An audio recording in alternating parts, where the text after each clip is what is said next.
Ukrainian forces from the Azov brigade have released footage showing the systematic destruction of Russian motorcycle assault troops using FPV, first-person view, kamikaze drones, highlighting the growing dominance of drone warfare on the modern battlefield.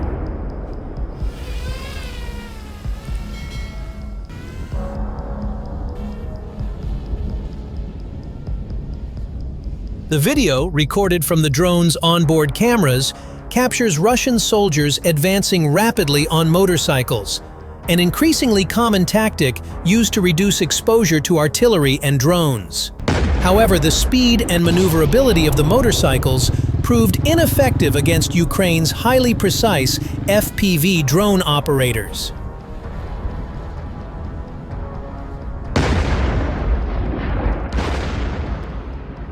One by one, the motorcycles were tracked, pursued, and struck by explosive-laden drones. In several instances, drones followed targets across open terrain, adjusting mid-flight to compensate for evasive maneuvers.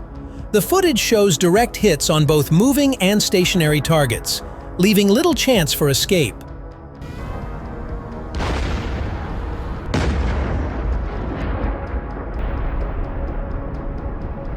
According to Ukrainian military analysts, Russian forces have increasingly relied on motorcycle and light vehicle assaults due to heavy losses of armored vehicles.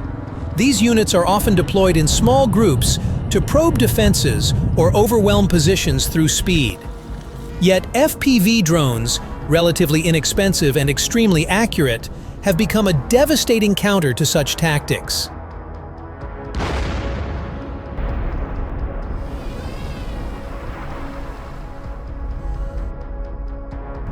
Azov Brigade drone operators reportedly coordinated strikes in real time, sharing target information and ensuring no vehicle slipped through. The video emphasizes how drone crews now function as frontline combat units, capable of halting assaults without direct infantry engagement.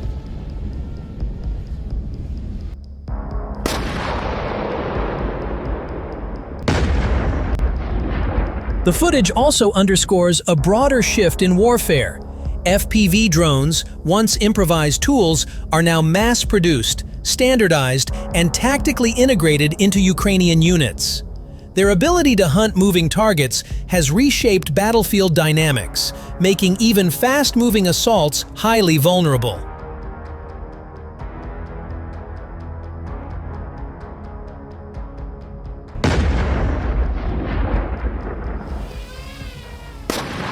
As the war continues, scenes like these illustrate the increasing difficulty Russian forces face when attempting frontal or rapid assaults. In contrast, Ukrainian drone warfare capabilities continue to expand, reinforcing the growing role of unmanned systems in determining outcomes on the ground.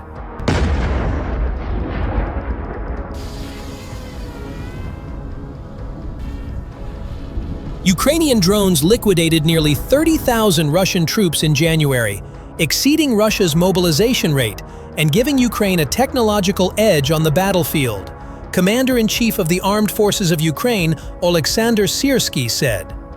The Commander-in-Chief reported that Ukrainian drone units struck 66,200 targets in January.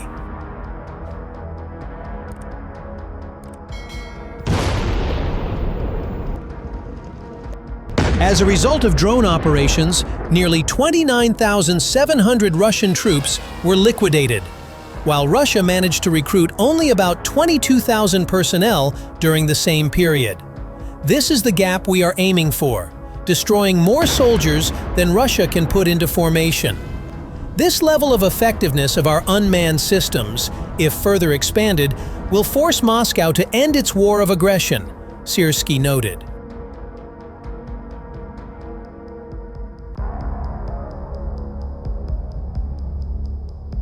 He added that Ukraine continues to maintain an advantage in FPV drone use, while ground-based robotic systems conducted 25% more missions in January than in December. Russia plans to significantly expand its drone forces to up to 165,000 personnel within a year.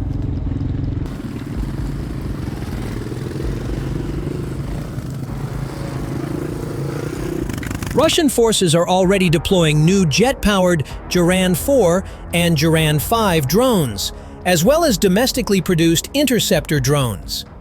Ukraine's commander-in-chief noted that the war has effectively become a competition of technologies, in which victory depends on who can translate technological advantages into battlefield results more quickly.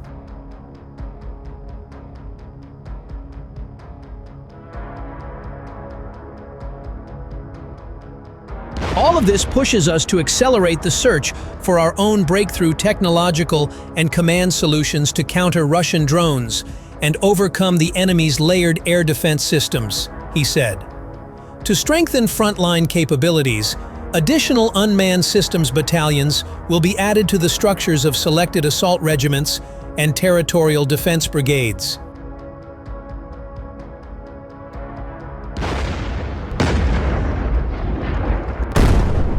Commander-in-Chief Oleksandr Syrsky has stressed that Ukrainian-made weapons are demonstrating high effectiveness, prompting the armed forces of Ukraine to continue forming new drone units. Last month, domestically produced systems showed strong results in countering enemy drones.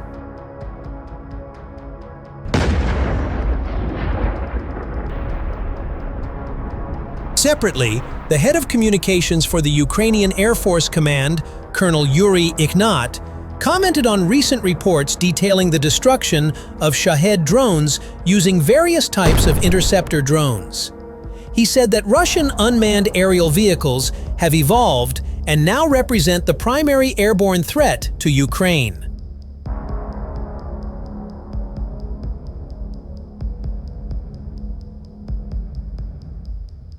Syrsky also noted that in 2025, territorial recruitment centers accounted for nearly 90% of total mobilization into the Ukrainian armed forces.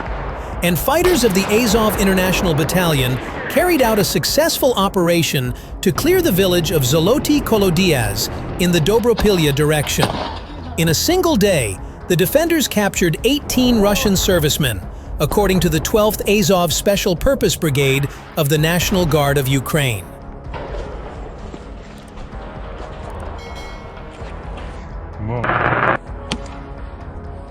According to the military, the Russian soldiers, abandoned by their command, had been hiding in basements and burrows across the village for several months. To finally eliminate enemy resistance, the International Battalion fighters were deployed for the clearing operation.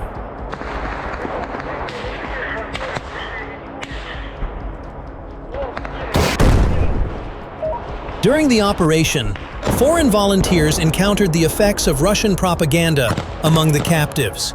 They really believed these stories. When we entered, some of them were convinced they were facing NATO special forces. They had information that Germans were in the village, a fighter of the International Battalion said.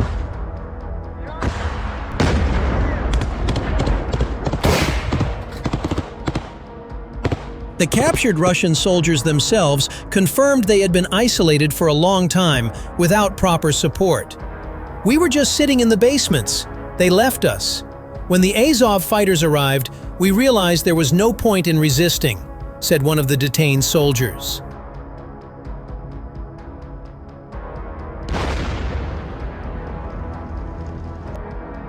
The Dobropilya direction remains one of the key defensive areas in eastern Ukraine. Since August 2025, the 1st Corps of the Azov National Guard has held this sector, preventing the enemy from advancing. Just before the new year, Russian troops attempted to assault this area, but the National Guard fighters thwarted their plans.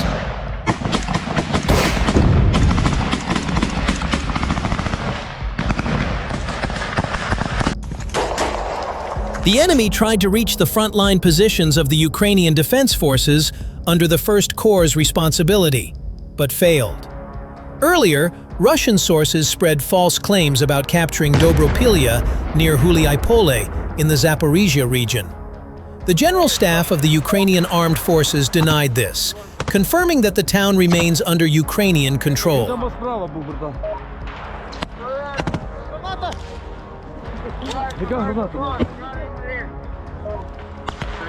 The enemy repeatedly tried to break through and advance toward Dobropilya, but suffered losses and retreated each time.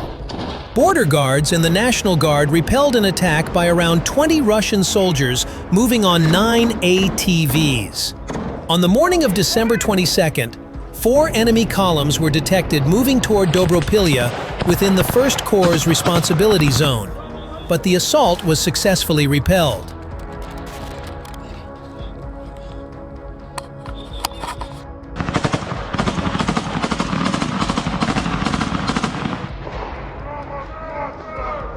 Справа отход!